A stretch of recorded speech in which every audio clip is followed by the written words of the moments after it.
For today's video ay maghahanda ako ng pundasyon para sa ililipat naming bahay kubo. Gagamit pala ako ng tansi dito para malibel at masukat ang kanto ng bawat sulok nito. Ngayon pa nga lang ako makakagawa ng pundasyon sa talambuhay ko. Di ko alam kung anong kalalabasan ng aking gagawin. Kahit papaano marunong din naman akong magsukat. Kahit lagi akong napapalabas sa school nung nag-aaral pa ako.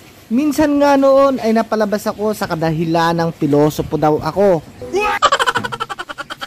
Ang sabi kasi ng teacher ko noon ay bilog ang mundo at napatunayan daw ito ni Magellan. Tinawag ako ng teacher ko at tinanong kung naniniwala daw ba ako na bilog ang mundo. Pero nagalit siya sa sagot ko dahil ang sabi ko ay kudwadro ang mundo. Pinagtawanan ako noon ng mga kaklase ko at wala daw ako bilib sa teacher namin. At ang sabi niya sa akin, napatunayan ko na kudwadro ang mundo.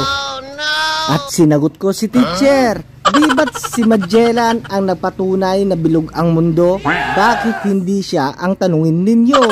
Pero ayon po sa kwento ninyo na si Magellan ay naglakbay sa 4 na sulok ng mundo. Timog, Silangan, Hilaga at Kanluran. Kung ganoon, paano magiging bilog kung may sulok ang mundo? Di ba't wala namang sulok ang bilog? Umusok yung ilong ng teacher ko. Pinalabas ako ng kwarto. Yun ang kwento.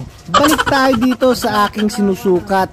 Nagpatulong na nga pala ako sa aking misis. Sa araw ng Sabado, sana'y tulungan po ninyo akong buhatin yung bahay kubo. Ibalik natin yung panahon na may bayanihan. Yun bang maraming pumapasan at may naglalakad na bahay kubo? Ngayon kasi ay wala ka nang makikitang bayanihan. Yun bang naglilipat ng bahay? Simentado na kasi ang mga bahay ngayon. Subukan mo ang ilipat.